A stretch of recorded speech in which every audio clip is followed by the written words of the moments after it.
ভারতের এই একটি মাত্র মন্দিরে আশীর্বাদের বদলে মেলে ভয়ঙ্কর অভিশাপ। এই মন্দিরে পুজো দেওয়া তো দূর, কেউ এই মন্দিরের ছায়াও মারায় না।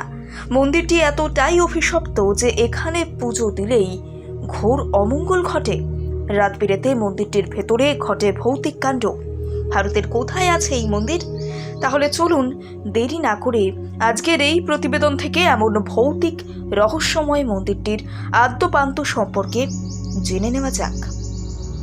হিন্দুরা 33 কোটি দেবদেবীর আরাধনা করে থাকেন, তাই গোটা ভারতবর্ষ জুড়ে মন্দিরের অভাব নেই। আর সেই ভারতেই এমন একটি মন্দির আছে যেখানে মানুষ যেতে ভয় পায়। মন্দিরের নাম শুনলে সেই গ্রামের লোকেদের হাত পা কাঁপে। এই মন্দিরের কথা শুনলে আপনার শিরদাঁড়া দিয়েও ঠান্ডা স্রোত বয়ে যাবে। সকাল হলেই মন্দিরের সামনে দিয়ে যাওয়া গেলেও রাতের বেলা যে এই মন্দিরের সামনে দিয়ে যায় সে সুস্থভাবে ফিরে আসে না। রাতের বেলা এমন ভয়ঙ্কর সব আওয়াজ ভেসে আসে যা শুনলে গায়ের রোম খাড়া হয়ে যায়। এমনকি জানা যায় এই মন্দিরের সামনে কেউ মাথা উঁচু করে পর্যন্ত তাকাতে পারে না। এমনই ভয়ঙ্কর মন্দির। এই মন্দিরে এইসব অলৌকিক কাণ্ড এমনি এমনি ঘটে না, এর পেছনে রয়েছে পুরনো দিনের ইতিহাস যা শুনলে আপনিও অবাক না হয়ে থাকতে পারবেন না। চলুন জেনে নিই সেই গল্প। এসব অদ্ভুত কাণ্ড ঘটে মধ্যপ্রদেশের দেওয়াসের দুর্গা মন্দিরে। এই মন্দির প্রায় দীর্ঘ বছরের পুরনো। এই মন্দির এতটাই পুরনো যে দেখলে মনে হবে একটি নরু কঙ্কাল মাথা উঁচু করে দাঁড়িয়ে আছে। মন্দিরের গা থেকে খসে পড়ছে পলেস্তারা সুরকি। আগেকার দিনে রাজকুমারীদের প্রেমের গল্প অনেকেই শুনেছেন। এই মন্দির ঘিরেও তেমনই এক প্রেমের গল্প জড়িয়ে।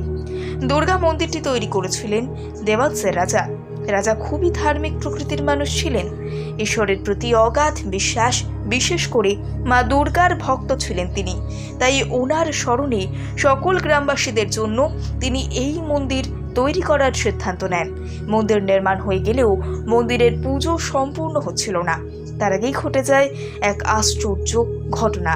এই ঘটনার সাথে জড়িয়ে ছিল রাজকুমারী। সেই সময় রাজকুমারীর হৃদয় হরণ করেছিল রাজার বিশ্বস্ত সেনাপতি। রাজার অগোচরে তার এক প্রেমালাপ ঘটে। সেনাপতি ছিলেন অত্যন্ত সাহসী, বুদ্ধিদীপ্ত এবং সুন্দর। তাই রাজকুমারীর এক দেখাতেই তাকে মন দিয়ে বসেন। এদিকে রাজকুমারীকেও মনে ধরে সেনাপতির, কিন্তু তাদের প্রেমের কাহিনী শুরু হওয়ার আগেই শেষ করে দেন রাজা। রাজা এই প্রেমের কথা জানতে পেরে কন্যার অপরাধের জন্য কারাগারে বন্দি করে রেখে দেন। রাজকুমারী এইসব কিছু সহ্য করতে না পেরে কারাগারেই মৃত্যুবরণ করেন। রাজকুমারীর মৃত্যুর সংবাদ পেয়ে সেনাপতি নিজেকে আটকে রাখতে না পেরে রাজার বানানো সেই মন্দিরে আত্মহত্যা করে ফেলেন। আর তারপর থেকেই শুরু হয় মন্দিরে অদ্ভুত সব কাণ্ড। কখনো কখনো মন্দির থেকে পাওয়া যায় কান্নার আওয়াজ, আবার কখনো হেঁটে চলার আওয়াজ, কখনো বা হাসির আওয়াজ। এইসব কাণ্ড গ্রামবাসীদের মনে ভয়ের সঞ্চার ঘটায়, আর মন্দিরে যাওয়া তাদের বন্ধ হয়ে যায়। রাজা এইসব দেখে মন্দির থেকে দুর্গা মূর্তি অন্য জায়গায় স্থানান্তরিত করে। কিন্তু দিনের পর দিন এই উপদ্রব বাড়তে থাকে, ফলে রাতের বেলা ওই মন্দিরের সামনে যাওয়া দুষ্কর হয়ে ওঠে।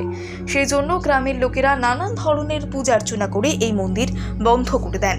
সেই থেকে আজও গ্রামবাসীদের মনে বিশ্বাস যে এই মন্দিরে একই ঘটনা এখনো ঘটে। তাই মন্দির দেখা তো দূর, মন্দিরে যাওয়ার কথাই তারা ভাবেন না। যেখানে মন্দির হয় আশীর্বাদের জায়গা, সেখানে এই গ্রামের দুর্গা মন্দির হলো অভিশপ্ত জায়গা।